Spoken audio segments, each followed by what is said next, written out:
शेतकरी मित्रांनो, हरभरा पिकामध्ये योग्य नियोजन आणि व्यवस्थापन केलं तर नक्कीच आपल्याला त्या ठिकाणी चांगलं उत्पादन मिळू शकतं. त्यासाठी शेतकरी मित्रांनो, मी तुम्हाला आज एक हरभरा प्लॉट त्या ठिकाणी दाखवणार आहे. याचे योग्य त्या ठिकाणी फुटवे आपल्याला बघायला मिळतील, कारण यामध्ये एक व्यवस्थापन त्या ठिकाणी चांगल्या प्रकारे केलेलं आहे. तर शेतकरी मित्रांनो, आपण बघू शकता की या ठिकाणी आपल्याला दिसत असेल की एकदम व्यवस्थित या ठिकाणी फुटवे आपल्याला त्या ठिकाणी झालेले दिसून येत आहे.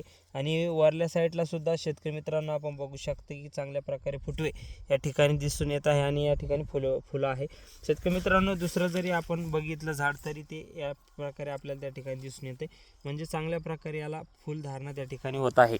मग शेतकरी मित्रांनो, ही फुलधारणा करण्यासाठी आपण या अगोदर शेतकरी मित्रांनो त्या ठिकाणी एक इसाबियॉन जे टॉनिक आहे तर ते टॉनिक फवारलं होतं, म्हणजेच ॲम्युनो बेस्ड टॉनिक आहे, जे की आपल्या पिकामध्ये फुलधारणेचं जे उत्तेजना आहे तर ते आणण्याचं काम करतं.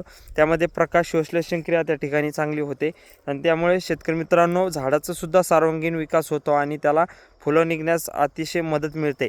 शेतकरी मित्रांनो, आता यामध्ये आपल्याला दुसरी स्टेप आहे आणि दुसऱ्या स्टेपमधलं एकदम चांगले परफेक्टली नियोजन आपल्याला करायचं आहे आणि ते नियोजन मी तुम्हाला पुढच्या व्हिडिओमध्ये सांगणार आहे. त्यामुळे आपल्या चॅनलला सबस्क्राईब करून घ्या, आपल्या पेजला फॉलो करा. धन्यवाद. जय जवान जय किसान.